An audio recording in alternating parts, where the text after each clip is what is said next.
আমি অনেকবার বলেছি যে শুধু যদি আপনি সঞ্চয় করেন এবং ব্যাংকে টাকা রাখেন সেভিংস অ্যাকাউন্টে বা এফডিআরে, তাহলে আপনার আর্থিক স্বাধীনতা প্রাপ্তি এবং আর্থিক লক্ষ্য পূরণের দিকে অগ্রযাত্রা, যেটা একটা পরিণতিতে পৌঁছাতে অনেক বেগ পেতে হবে বা কঠিন হবে। আপনি শুধু সঞ্চয় করে বড়লোক হতে পারবেন না, আপনার সঞ্চয়ের সাথে সাথে বিনিয়োগে অভ্যস্ত হতে হবে।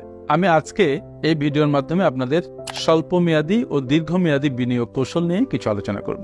আমার মনে হয় এই আলোচনা যদি আপনি মন দিয়ে শোনেন, তাহলে আপনি একটা গাইডেন্স পাবেন আপনার বিনিয়োগের ক্ষেত্রে, সেই গাইডেন্সটা আপনার কাজে লাগতে পারে।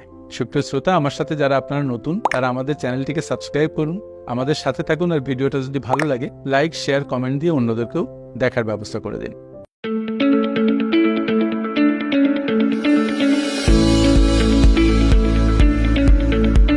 বলছিলাম স্বল্প মেয়াদী ও মধ্যম মেয়াদী বিনিয়োগের কৌশল নিয়ে। আসলে আমাদের দেশে বিনিয়োগের ইনস্ট্রুমেন্ট কিন্তু খুব বেশি না। অল্প কিছু জায়গায় আপনি বিনিয়োগ করতে পারেন। আপনি ব্যাংকে টাকা রাখতে পারেন, আপনি সঞ্চয়পত্র কিনতে পারেন, আপনি ট্রেজারি বিল কিনতে পারেন, ট্রেজারি বন্ড কিনতে পারেন, আপনি গোল্ড কিনতে পারেন, আপনি জমি কিনতে পারেন, আপনি স্টক মার্কেটে ইনভেস্ট করতে পারেন, আপনি কোনো একটা ব্যবসায় ইকুইটি পার্টিসিপেট করতে পারেন, আপনি কোনো বন্ডে ইনভেস্ট করতে পারেন, মিউচুয়াল ফান্ডে ইনভেস্ট করতে পারেন। এই কয়েকটা ক্ষেত্র। এখানে কমোডিটি মার্কেট নাই, এখানে ডেরিভেটিভস নাই, এখানে কারেন্সি, ফরেন কারেন্সি মার্কেট নাই, আমরা ক্রিপ্টো কারেন্সিতে ইনভেস্ট করতে পারি না, এখানে অনেক ইস্যু আমাদের আছে। তবু এই সীমাবদ্ধতার মধ্যে আমরা এখানে স্বল্প মেয়াদে এবং মধ্য মেয়াদে কিভাবে ইনভেস্ট করব। স্বল্প মেয়াদের কথাটা প্রথম আলোচনা করি। স্বল্প মেয়াদে ইনভেস্টমেন্টের জন্য ব্যাংকের এফডিআর, সঞ্চয়পত্র, treasury bill, stock market, gold, এই কয়েকটা জায়গায় আপনি ইনভেস্ট করতে পারেন। কিন্তু কোথায় ইনভেস্ট করবেন, পোর্টফোলিওকে কিভাবে সাজাবেন, এটা কিন্তু আপনাকে বুঝতে হবে এবং এটা বোঝার জন্য আপনার প্রচুর স্টাডি করতে হবে। আমরা মনে করি যে অল্প একটু লস হচ্ছে, কিন্তু বুঝতে হবে অল্প লস কিন্তু আসলে অল্প লস নয়। অল্প লসের সাথে যদি লম্বা সময় হয় এবং লম্বা সময় ধরে যদি অল্প লস হয়, এই লস বৃহৎ আকার ধারণ করে। ঠিক সেরকম যদি অল্প লাভ হয় এবং সেটা লম্বা সময় ধরে অল্প লাভ হয়, তাহলে এটা বৃহৎ আকার ধারণ করে। সুতরাং প্রত্যেকটা জিনিস আপনাকে ভালোভাবে বুঝতে হবে, বুঝে তারপরে একটা ডিসিশন নিতে হবে যে আপনি কোথায় ইনভেস্ট করবেন, কোথায় করবেন না। যেমন ধরেন ট্রেজারি বিল বন্ডে যদি আপনি ইনভেস্ট করেন, আপনার ট্যাক্স দিতে হয় 5%, কিন্তু সঞ্চয়পত্রে ইনভেস্ট করেন, এফডিআর ইনভেস্ট করেন, আপনার ট্যাক্স দিতে হয় 10%। আবার যদি আপনার টিআইএন নাম্বার না থাকে, তাহলে সেই ক্ষেত্রে ব্যাংক আপনার ট্যাক্স কাটে 15%। আপনার ইয়ারলি একটা এক্সাইজ ডিউটি দিতে হয়, সেটাও কম নয়, এটা অ্যামাউন্টের উপরে নির্ভর করে। আপনার সবকিছু বুঝতে হবে, বুঝে তারপরে ডিসিশন নিতে হবে। এই ক্ষেত্রে ডিসিশন একা যদি নিতে না পারেন, কোনো পরামর্শকে পরামর্শ নিতে পারেন। উন্নত বিশ্বে মানুষ যখন আর্থিক কোনো ডিসিশন নেয়, বিশেষ করে বিনিয়োগ সংক্রান্ত কোনো ডিসিশন নেয়, তখন তারা তাদের মেন্টর খোঁজে, তখন তারা তাদের পরামর্শদাতা খুঁজে। অল্প কিছু টাকা দিয়ে পরামর্শ নেয়, কিন্তু অল্প কিছু টাকা দিয়ে পরামর্শ নেয় বটে, কিন্তু তাদের লাভ হয় অনেক বেশি এবং সে একটা আর্থিক জ্ঞানে সমৃদ্ধ হয়। সুতরাং স্বল্প মেয়াদে আপনি যখন ইনভেস্ট করবেন, তখন আমি যে ক্ষেত্রগুলো বললাম, এই ক্ষেত্রগুলোর মধ্যে যেটা আপনার জন্য ভালো হয়, সেই ক্ষেত্রগুলোতে আপনি ইনভেস্ট করবেন। এবার আসি দীর্ঘমেয়াদী ইনভেস্টমেন্টের ব্যাপারে। দীর্ঘমেয়াদী ইনভেস্টমেন্টের ক্ষেত্রে ল্যান্ড খুব বড় একটা জায়গা। আপনি ল্যান্ডে ইনভেস্ট করলে দীর্ঘমেয়াদে এখান থেকে কয়েক গুণ বেশি মুনাফা আপনি পেতে পারেন।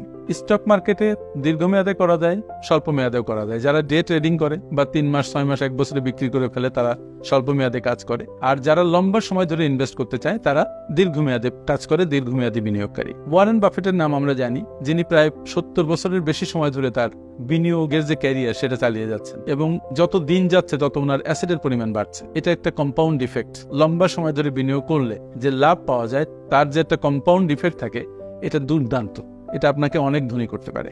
তাহলে স্টক মার্কেটে শর্ট টার্ম, লং টার্ম করা যায়, ল্যান্ডে আপনি লং টার্ম করতে পারেন, ট্রেজারি বন্ডে আপনি লং টার্ম ইনভেস্ট করতে পারেন, 5 বছর, 10 বছর, 20 বছর, এরকম লম্বা সময় ধরে আপনি বন্ডে ইনভেস্ট করতে পারেন। তারপরে মিউচুয়াল ফান্ডে আপনি লম্বা সময় ধরে ইনভেস্ট করতে পারেন। আপনি এসআইপি করতে পারেন, যেটা বিভিন্ন অ্যাসেট ম্যানেজমেন্ট কোম্পানি, বিভিন্ন ব্যাংকের ইনভেস্টমেন্ট উইং আছে, সেখান থেকে করা যায়। আস্তে আস্তে এটা একটা গ্রোথ ফান্ড, আস্তে আস্তে বাড়তে থাকে। এটা 5 বছর, 10 বছর কি 20 বছর আপনি করতে পারেন। ছোট ছোট করে আপনি আপনার ওয়েলথ বিল্ড করবেন, এটা একসময় যে অনেক বড় হয়ে যাবে। তবে এখানে আবার কিছু ব্যাপার বুঝতে হবে, যে আপনি সেই টাকাটা এখানে ইনভেস্ট করবেন যেটা আপনার এখনই দরকার নেই। ধরেন যে জমিতে আপনি ইনভেস্ট করছেন, 2 বছর পরে বেচে ফেলবেন, আপনি কিন্তু বেশি লাভ পাবেন না। কিন্তু যদি এটা 20 বছর পরে বেচেন, তাহলে এটা বিরাট একটা আকার ধারণ করবে। আমার মনে আছে, আমার এক বন্ধু বসুন্ধরাতে 8 লাখ টাকা কাঠা জমি কিনেছিল, সেটা এখন 3 কোটি টাকা কাঠা। কি সাংঘাতিক ব্যাপার। এই জন্য বিনিয়োগ সবসময় লং টার্মের জন্য ভালো, এবং লং টার্মে বিনিয়োগ করলে স্টক মার্কেটে হলেও আপনার রিস্কের পরিমাণ থাকে না বললেই চলে।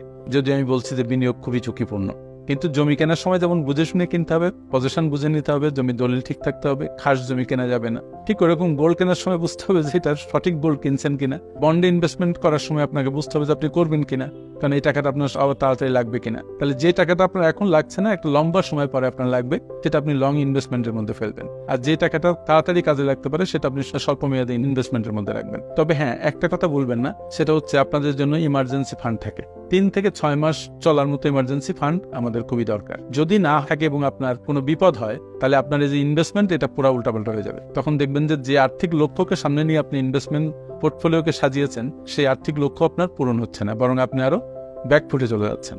বিনিয়োগের ক্ষেত্রে একটা বিষয় খুব মানা দরকার, যে don't put all of your eggs in one basket.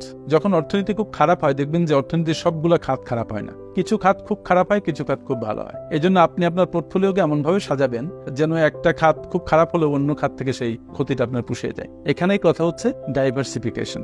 আপনার ডাইভার্সিটি থাকতে হবে বিনিয়োগে। এটাও আপনি নিজে হয়তো বুঝবেন না, আপনার কোনো পরামর্শকের পরামর্শ হয়তো লাগতে পারে, but do it very carefully. আবার ভুল পরামর্শকের কাছে যে আরো বিপদে পড়েন না। যে শেয়ার মার্কেটে ইনভেস্ট করে, যে ব্যাংকে চাকরি করে, মনে করবেন যে সে সাংঘাতিকভাবে আর্থিক জ্ঞানে দারুণভাবে সমৃদ্ধ, ব্যাপারটা কিন্তু তা নয়। ব্যাংক সামলানো, অন্য কোনো প্রতিষ্ঠান সামলানো এক জিনিস, আর ব্যক্তিগত ফাইন্যান্স সামলানো আর একটা বিষয়। এটা আলাদা একটা স্কিল, যেটা সবার থাকে না। সুতরাং যার আছে তার কাছ থেকে পরামর্শ নিতে হবে। তো এই হচ্ছে আমাদের আজকের আলোচনা। যারা আমার সাথে এতক্ষণ ছিলেন তাদের অনেক অনেক ধন্যবাদ। আর ভিডিওটা যদি আপনাদের ভালো লেগে থাকে তাহলে এটা একটু শেয়ার করে দিন। Thank you very much. আসসালামু আলাইকুম।